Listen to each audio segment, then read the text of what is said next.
Magandang araw mga idolo. Pagkatapos tanggapin ni Oh Kang-woo ang alok ni Cha Yeon-jo ay tinanong niya agad ito kung ano ang kanyang gagawin.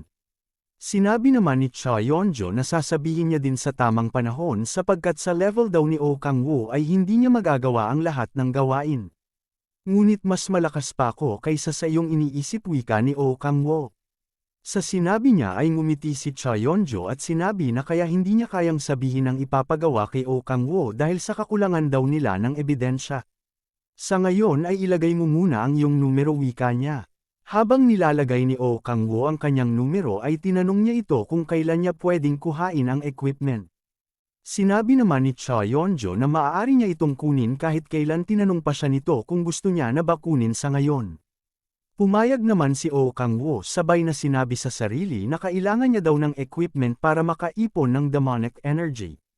Sundan mo ako, wika ni Cha Yeon-jo sapagkat pupunta daw sila sa guild house na matatagpuan sa Seoul Station.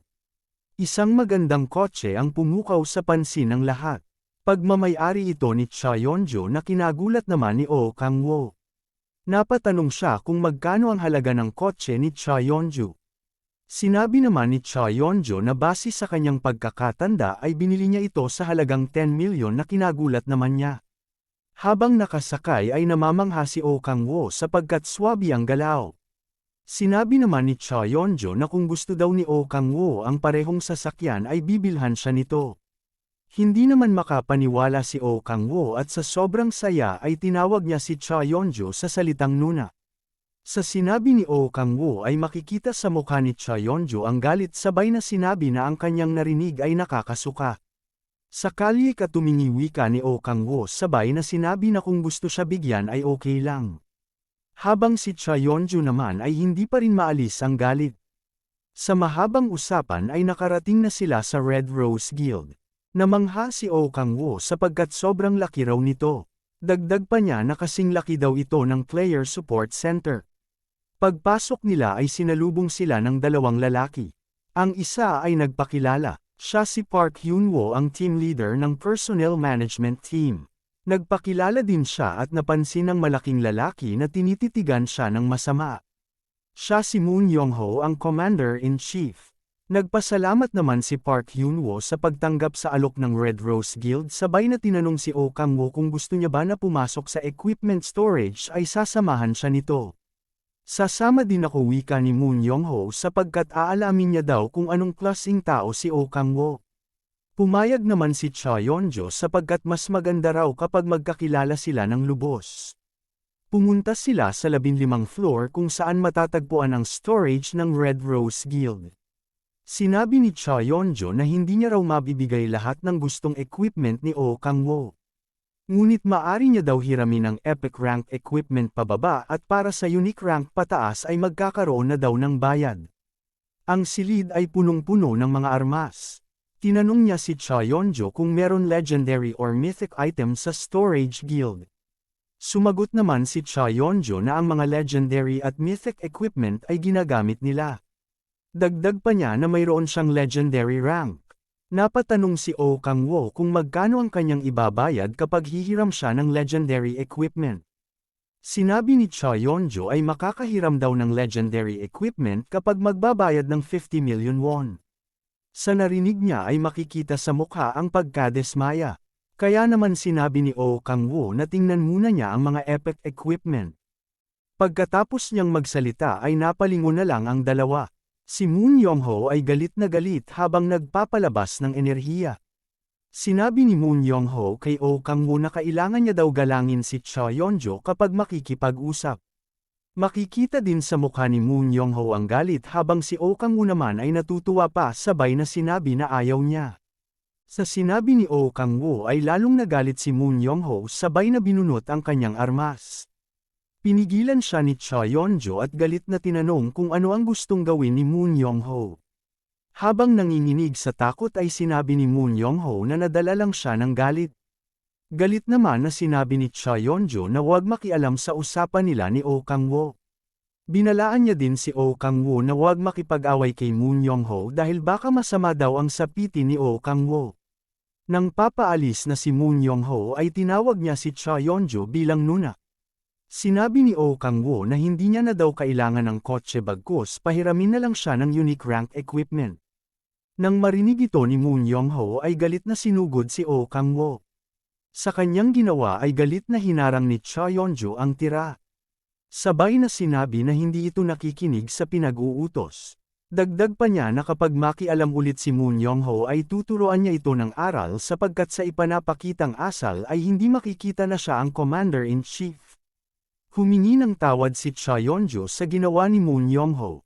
Sa naputol nilang pag-uusap ay tinanong siya ni Cha Yeon-jo kung ano ang gustong unique rank equipment ni Oh Kang-woo. Sinabi naman ni Oh Kang-woo na gusto niya ang armor na makakagalaw siya ng maluwag habang ginagamit. Ang kanyang sinabi ay narinig ni Moon Young-ho kaya naman sinabihan siya nito na kapag matalo siya ay bibigay niya kay Oh Kang-woo ang kanyang unique rank armor. Sa mga sinabi ay hindi pa rin marunong makinig ito kaya naman nagpalabas na si Cha Yeon-jo ng malakas niyang enerhiya at sinabi na umalis na siya. Pinigilan naman ito ni Oh Kang-woo sabay na sinabi na ang alok ni Moon Young-ho ay maganda. Sa sinabi ni Oh Kang-woo ay napaisip si Cha Yeon-jo na kahit malakas daw si Oh Kang-woo ay hindi nito kakayanin si Moon Young-ho sapagkat ito ay level 67 na at nabuksan na ang 7th Awakening. Kaya naman sinabihan niya si Oh Kang-woo na wag na ituloy ang binabalak. Ngunit si Oh Kang-woo ay buo na ang desisyon sapagkat ang nakataya ay ang armor ni Moon Young-ho. Habang tinitignan ng dalawa ay naaalala niya ang mga nakaraan. Isang maapoy na labanan na kung saan niligtas siya ni Cha Yeon-jo ang taong minamahal niya. Ngunit sa isang iglap lang ay ang masasayang alaala ay napalitan ng galit nang dumating si Oh Kang-woo. Ang dalawa naman ay walang pakialam habang si Cha Yeon-jo ay sinabihan si Oh Kang-woo na itigil na ang laban dahil baka raw mamatay siya ngunit si Oh Kang-woo ay natutuwa pa sapagkat makakakuha pa daw siya ng libreng unique equipment. Pagkatapos ng usapan ay pumunta na sila sa training room.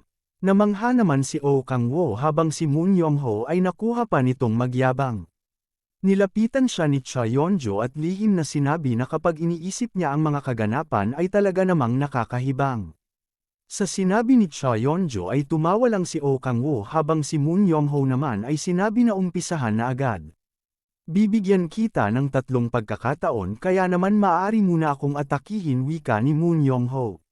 Sa sinabi nito ay napangiti na lang si Oh Kang-woo sabay na sinabi na tigilan na ang laro at hawakan na ang armas. Ngunit talagang malakas ang tiwala ni Moon Young-ho sa kanyang kakayahan at sinabi na wala daw siyang balak na gamitin ang buo niyang lakas. Kung yan ang iyong hiling ay uumpisahan ko na wika ni Oh Kang-woo.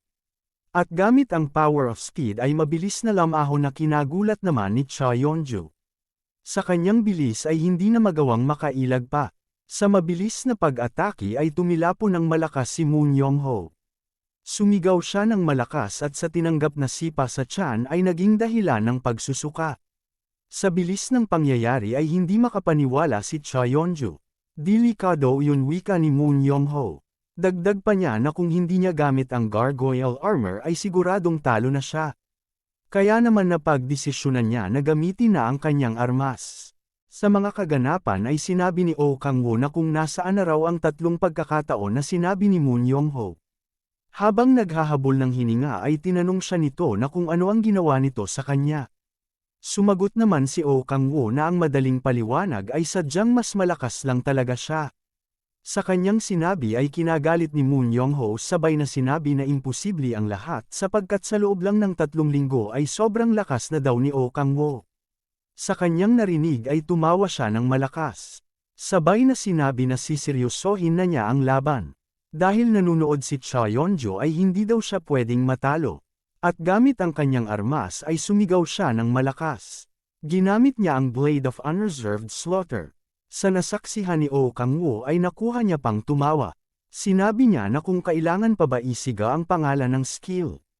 Sumigaw ng malakas si Moon Young-ho at sinabi na tumahimik na si Oh Kang-woo.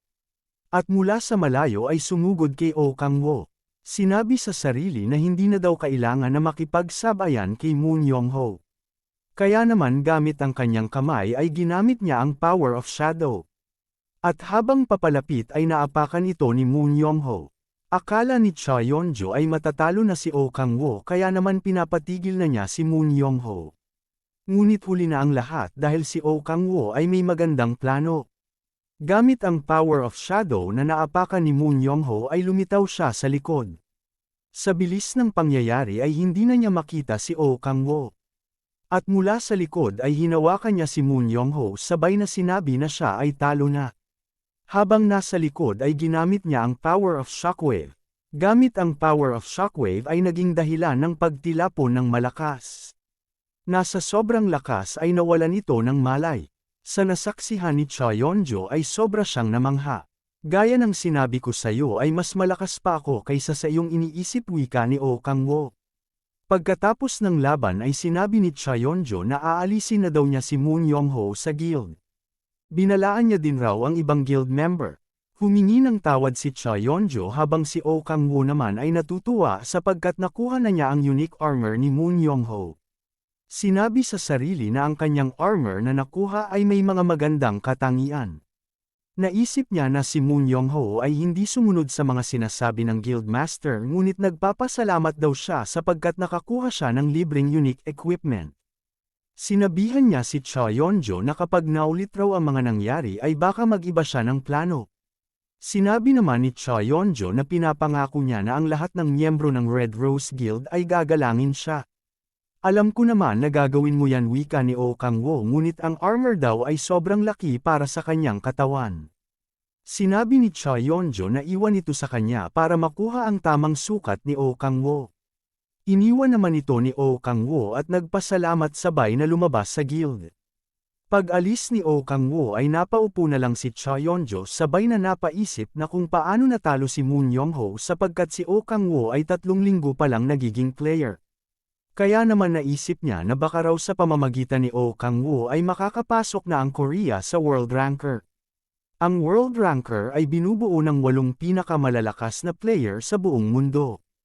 Ngunit wala ni isa ang nakapasok sa World Ranker sa bansang Korea. Kahit na si Baek Kang-hyun na number 1 ranker sa Korea ay hindi kayang makapasok sa World Ranker.